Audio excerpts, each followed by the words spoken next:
মাঝে, মাঝে আমি ভাবি যে সবাই যে বলে যে আমি দেশপ্রেমী, আমি দেশকে ভালোবাসি। তুমি কি দেশকে ভালোবাসো না? আমি মাঝে, মাঝে ভাবি যে দেশপ্রেমী হওয়ার অ্যাকচুয়ালি ট্রু মিনিংটা কি? যে তুমি কি একটা গুড সিটিজেন বা তুমি ট্যাক্স দিচ্ছ তাই জন্য তুমি ভালো নাগরিক, তাই জন্য তুমি দেশপ্রেমী। তারপরে আমার একটা জায়গা আসে যেখানে নিজেকে খুব অড লাগে এটা বোঝাতে নিজেকে। যে what is the concept of a country? দেশ অ্যাকচুয়ালি মানেটা কি? দেশ মানে কিন্তু একটা গভর্নেন্স। দেশ মানে কিন্তু পিপল না। লাইক আমি তুমি ধরো একটা সেম শহরে আছি। That is actually not governance. Governance মানে হচ্ছে দিল্লি। দিল্লির মধ্যে যেটা চলছে আর কি। ওরা ডিসাইড করছে যে দেশটা কিরমভাবে গভর্নড হবে। ওটাকে কিন্তু ইন্ডিয়া বলে। India is not my city or your city or ওরকম কিছু। But India is basically what Delhi as a government thinks what should happen to India. Correct? That is what India is. So দেশপ্রেমীর definition যে তুমি ভাবছো যে না আমি আমাদের লোকের ব্যাপারে ভাবছি, লোকের ঠিক ব্যাপারে না।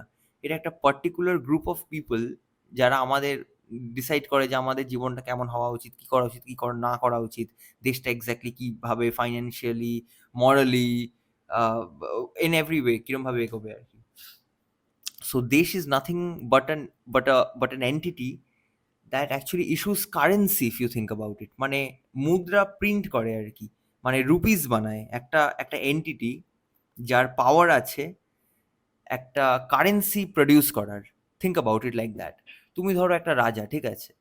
এবার তো সব কিছুই তোমার, তোমার কাছে মানে তাজমহল বানানোর যে মার্বেলটা সেটাও তোমার, পুরো শহরের মধ্যে যা গাছপালা সব কিছু আছে তারাও তোমার, মানুষগুলো তোমার। কিন্তু যেটা তোমার না সেটা হচ্ছে হিউম্যান লেবার। এবার তুমি মানুষকে বলতে পারো যে না তুমি আমার স্লেভ, তোমাকে কাজ করতে হবে।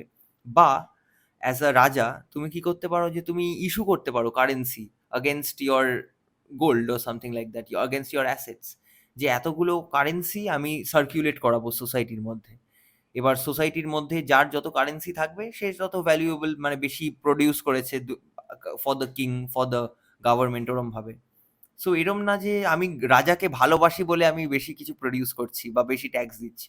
It's just that the rules of the game আর ওরকম ভাবে আর কি। So what is happening right now is the government is printing a lot of money. মানে প্রচুর প্রচুর টাকা প্রিন্ট করছে এখন, ঠিক আছে? তো হোয়াট ইজ হ্যাপেনিং ইজ তোমার বাড়িতে যা ১০০ টাকার নোটটা আছে, গভর্নমেন্ট যদি কোটি কোটি টাকা আরো প্রিন্ট করে দেয় তাহলে তোমার ১০০ টাকার ভ্যালুটা আরো কমে যাচ্ছে। মানে তোমাকে বেশি ঘন্টা খাটনি করতে হবে ওই আপেলটা কিনতে, কারণ এই ১০০ টাকার আপেলটা এখন কিন্তু ১২০ টাকা। তো তোমাকে আরো এক্সট্রা একটা ঘন্টা খাটনি করতে হবে ওই ২০ টাকাটা কামানোর জন্য। তো ওটাকে ইনফ্লেশন বলে বেসিক্যালি। আর inflation is not natural and the only person and the only entity that can create inflation, মানে দ্য ওনলি সংগঠন, ঠিক আছে, that can actually legally bring inflation into reality is the government and the government only. Government ছাড়া কারোর পাওয়ার নেই তো আর মুদ্রা legally print করার, তাই না? তো তারাই কিন্তু মানে মুদ্রা প্রিন্ট করে তোমাকে আরো গরিব বানিয়ে দিচ্ছে উইথ টাইম, ঠিক আছে? সো ওয়ারের ডেফিনেশনই মানে হচ্ছে যে তোমার মুদ্রার ভ্যালু কমে যাচ্ছে, তাই জন্যই ওয়ার হয়। সো ওয়ার কিন্তু ব্যাংকের জন্য হয়। পলিটিশিয়ানরা কখনো ডিসাইড করে না যে যুদ্ধ হবে কি যুদ্ধ হবে না। ইনফ্যাক্ট এবার গভর্নমেন্ট কারেন্সি প্রিন্ট করছে এক্স্যাক্টলি মানেটা কি? মানে ফিজিক্যালি কি মিন্টে প্রিন্ট করছে ওরমভাবে? ইয়েস, মানে ওটাও করছে, নট রিয়েলি এখন অতটা, বিকজ 99% অফ ইয়োর ওয়েলথ না মানে currency is actually digital. So মানে সব কিছুই এখন ওই নোটে কিছুই হয় না, ম্যাক্সিমাম জিনিস সব কিছু কম্পিউটারের মধ্যেই হয়। Because that is the most efficient way for them to maintain the ledger. ওই লেজার যেটা আছে মানে ইউনিভার্সাল যে লেজারটা আছে ওটা মেনটেন করতে নোটের থেকে নোটটা খুব একটা এফিশিয়েন্ট না। ওটাকে মেনটেন করার জন্য কম্পিউটারটাই সবচেয়ে এফিশিয়েন্ট, এই জন্য ডিজিটাল করে দিয়েছে সব কিছু। এবার জিনিসটা হচ্ছে যে প্রিন্টটা ওরা করছে কীরমভাবে, ওরা অ্যাকচুয়ালি বন্ড ইস্যু করতে পারে। ওকে, মানে ওরা ধার নিতে পারে। গভর্নমেন্ট বলতে পারে যে আমার অ্যাজ এ এন্টিটি আমার ধার চাই। কিসে চাই? না আমার নিজের কারেন্সিতেই আমার নিজের ধার চাই। তো ওটার জন্য আমি বন্ড ইস্যু করবো আর কি। এবার ওই বন্ডগুলো কারা কেনে? বন্ডগুলো বেসিক্যালি ডোমেস্টিক ইনস্টিটিউশনসরা কেনে, আবার ফরেন ইনস্টিটিউশনসরাও কেনে আর কি, যেরকম আমেরিকার মতন আর কি। সেম সিস্টেমটা সব দেশের আর কি। সো ওরমভাবে টেকনিক্যালি গভর্নমেন্ট জাস্ট আকাশ থেকে কারেন্সি প্রিন্ট করে ফেললো, মানে এক্সিস্টেন্সে নিয়ে এলো আর কি। মুদ্রা, মুদ্রা, আমাদের যে রুপিজের মুদ্রাটা, সেটারও এক্সিস্টেন্সে নিয়ে এলো। তাতে কি হলো, আমরা বসে বসে আমাদের মুদ্রাগুলোর কম ভ্যালু হয়ে গেল, ডিভ্যালিউ হয়ে গেল, আমরা কম বড়লোক, মানে আমরা কম বড়লোক হয়ে গেলাম আর কি, কিছু না করে, না খরচা করে। ইনফ্যাক্ট কিছু মাস আগে আমি কম্বোডিয়া থেকে ঘুরে এলাম। তো ওখানে ডিউরিং 1973 দেখলাম আমি, টু 1979 অবধি আই থিঙ্ক একটা ওয়ার হয়েছিল। সো একটা সিভিল ওয়ার টাইপের হয়েছিল, যেখানে একটা গ্রুপ আর একটা গ্রুপকে খুব ভয়ঙ্করভাবে মেরেছিল আর কি। সো লাখ লাখ লোককে একদম মেরে ফেলেছিল, একটা ম্যাসাকার করেছিল। সো কেন করেছিল? বেসিক্যালি যে রাজা ছিল তখন, যে রাজা না, মানে যে জেনারেল ছিল, সবচেয়ে বড় যে হেড, হি বেসিক্যালি অ্যাবলিশড কারেন্সি, মানে কারেন্সির কোনো মূল্য নেই। মানে বেসিক্যালি নরেন্দ্র মোদী যেটা আমাদের দেশে করেছিল 2016-এ, বলেছিল না না এই 500 টাকার কোনো মূল্য নেই। বাট ওটা তো বলেছিল যে না না একটা টাইমের পরে মূল্য নেই। ওখানেও বলে দিয়েছিল কোনো মূল্যই নেই, আর কোনো কারেন্সি থাকবে না, তোমাদের বার্টার সিস্টেম করে ট্রেডিং করতে হবে। সো অবভিয়াসলি একটা সোসাইটি ওরমভাবে আবার ফাংশন করতে পারে না। আমাদের তো কারেন্সি চাই না একটা ট্রানজ্যাক্ট করার, যে ধরো তোমার কাছে, আমার কাছে 5টা গরু আছে, তোমার কাছে 20টা মোষ আছে, এবার আমরা ট্রানজ্যাক্ট করবো যে না না, মানে you get what I am trying to say, right? আমার মাছ আছে, তোমার মুরগি আছে। এবার তুমি বলতেই পারো যে না, মানে আমার মুরগি চাই না, আমার আমার ওই মাছটা চাই। আবার মেবি আমরা একটা ট্রানজ্যাক্ট করার একটা বা পার্টিকুলার একটা কোনো অ্যামাউন্ট খুঁজে পাচ্ছি না, যে না তুমি বলছো যে না আমার তোমার ওই মুরগি চাই না, কিন্তু আমার ধরো তোমার মাছগুলো চাই, তাহলে আমি কিরম ভাবে তোমার সাথে ট্রানজ্যাক্ট করবো? উই নিড আ কমন একটা কারেন্সি দরকার, একটা ডিনোমিনেশন চাই।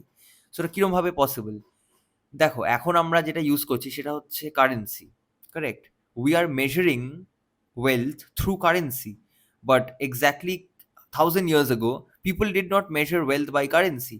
People measured wealth by the weight of gold that you possessed. মানে তোমার কতটা সোনা আছে, সোনার অ্যামাউন্ট দিয়ে আমি জাজ করবো যে আচ্ছা তুমি কতটা বড় লোক না গরিব, কারেক্ট?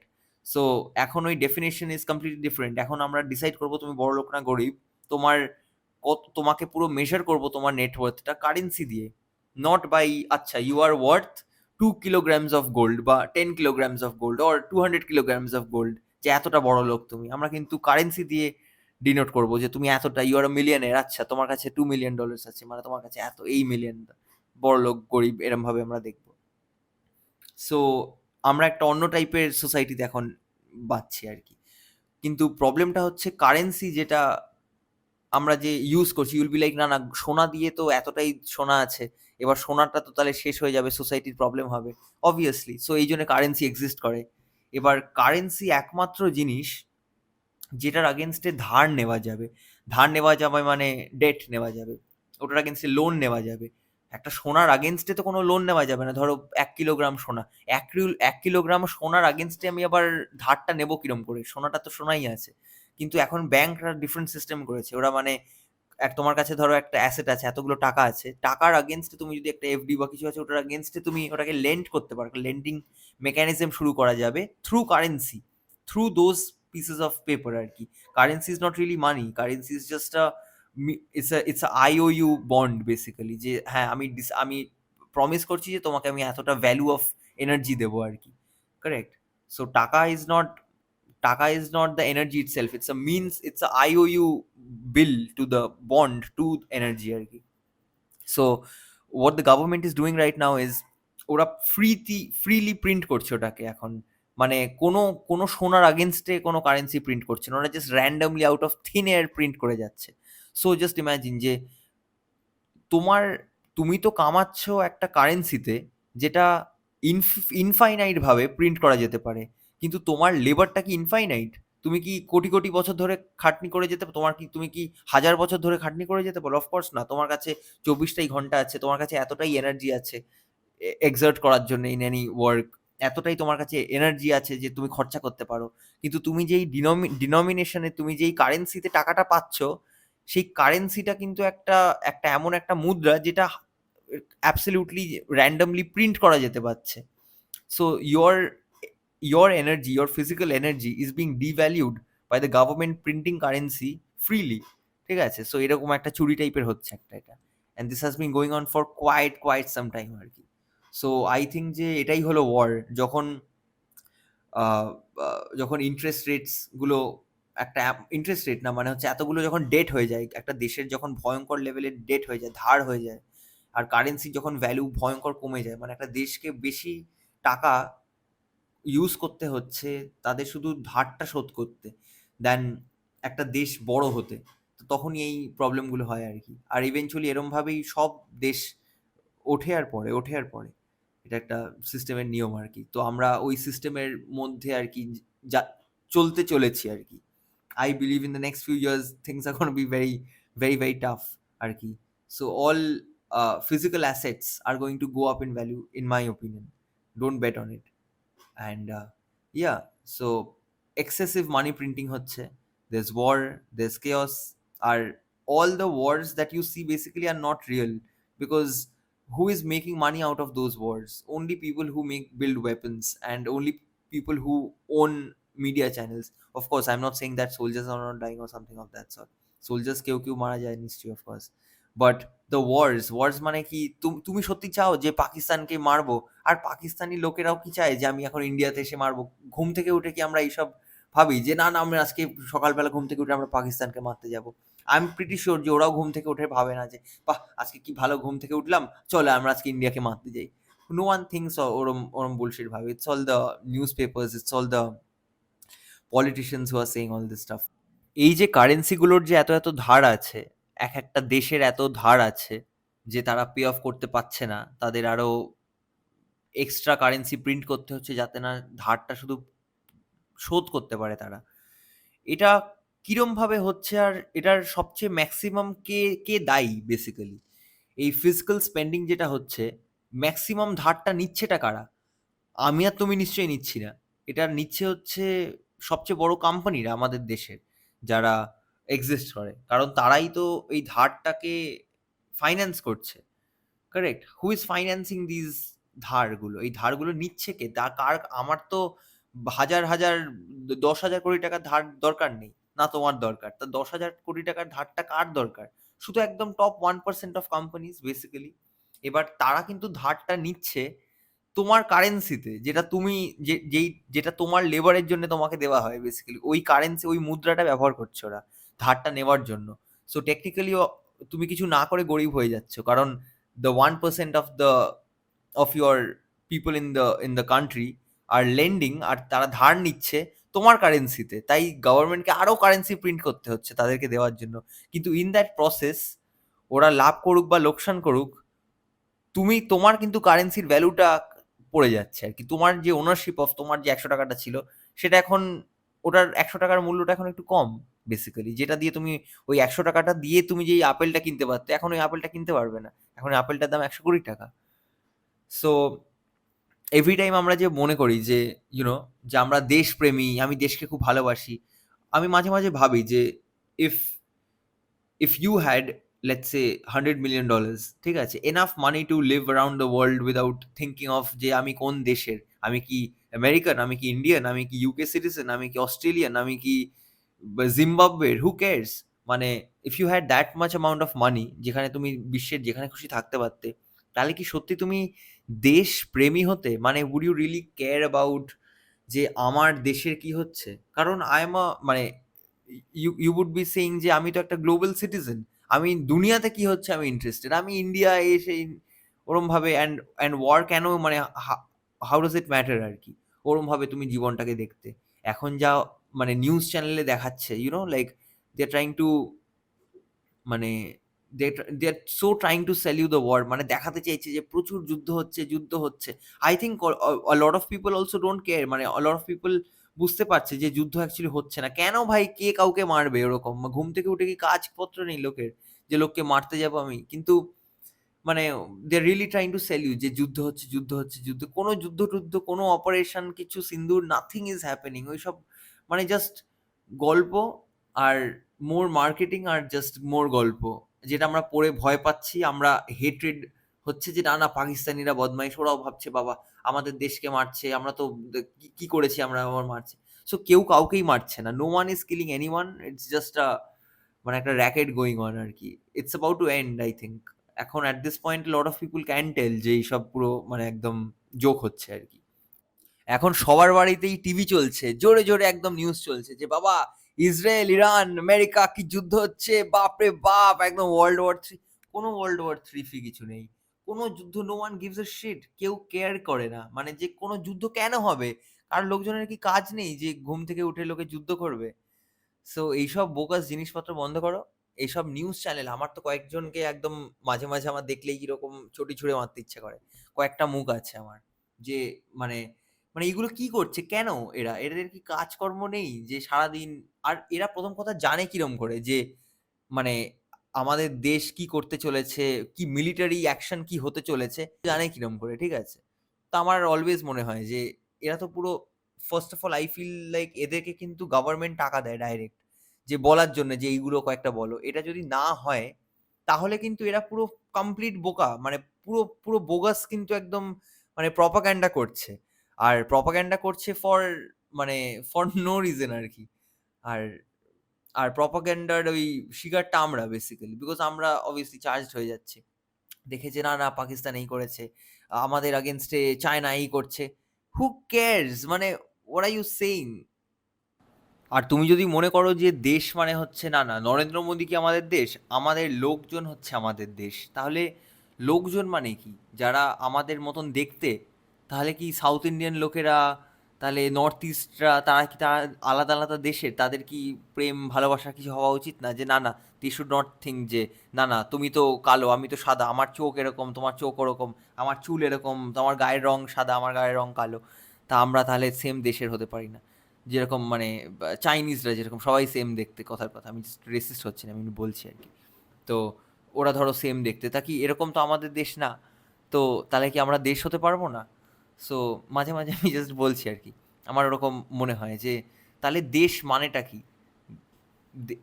মানে দেশ কি কারেন্সি প্রিন্টার, নাকি দেশ মানে কি লোক, নাকি দেশ তোমার কনসেপ্টটা তোমার মাথার মধ্যে, তুমি যেরকমভাবে ইন্টারপ্রেট করছো দেশটা কি এক্স্যাক্টলি? আমি যেরকম ওরমভাবে কিছুই ভাবি না যে দেশ মানে কি। একটা ভালো দেশের ডেফিনেশন হচ্ছে যেখানে পরিষ্কার থাকবে, কম ট্যাক্স হবে। None of them are actually happening in my country at least. মানে ইন্ডিয়ার মধ্যে কিন্তু ট্যাক্সেশন নিয়ে কিছুই বেটার হচ্ছে না। পরিষ্কার রাস্তাঘাট তো একই রয়ে, আমার তো একই লাগছে সব জায়গায়। তারপরে হচ্ছে, তারপরে তুমি দেখবে কিছু কিছু লোক আছে যারা বলবে যে বাবা আমাদের দেশের কত বড় বড় আর্মস আছে, আমরা সব দেশকে মেরে ফাটিয়ে দিতে পারি, আমাদের সেলফ প্রোটেকশনের কত পাওয়ার, এইসব বলবে। আমি জাস্ট ভাবি যে প্রোটেকশন করার জন্য কি আর্মস দরকার, নাকি টাকা দরকার? টাকা ইন দ্য সেন্স মানে ধরো সুইজারল্যান্ড, ঠিক আছে, ওরা তো একটা এইটুকুনি সাইজের দেশ, আমাদের যা দেশের সাইজ, ওরা তো কত ছোট, কিন্তু ওদের তো অত বড় আর্মি নেই, আমাদের তো আর্মির সাইজ ওদের থেকে কত গুণ বড়। আমাদের তো ওদের যা মানে আর্মস ওয়েপন্স আছে তাদের থেকে 10 টাইমস বেশি মেশিন। ওরা তো কোথাও কাউকে গিয়ে বলে না যে বাবা দেখো আমাদের কিন্তু কত বন্দুক, আমাদের কিন্তু কত মিসাইল, কত জেট।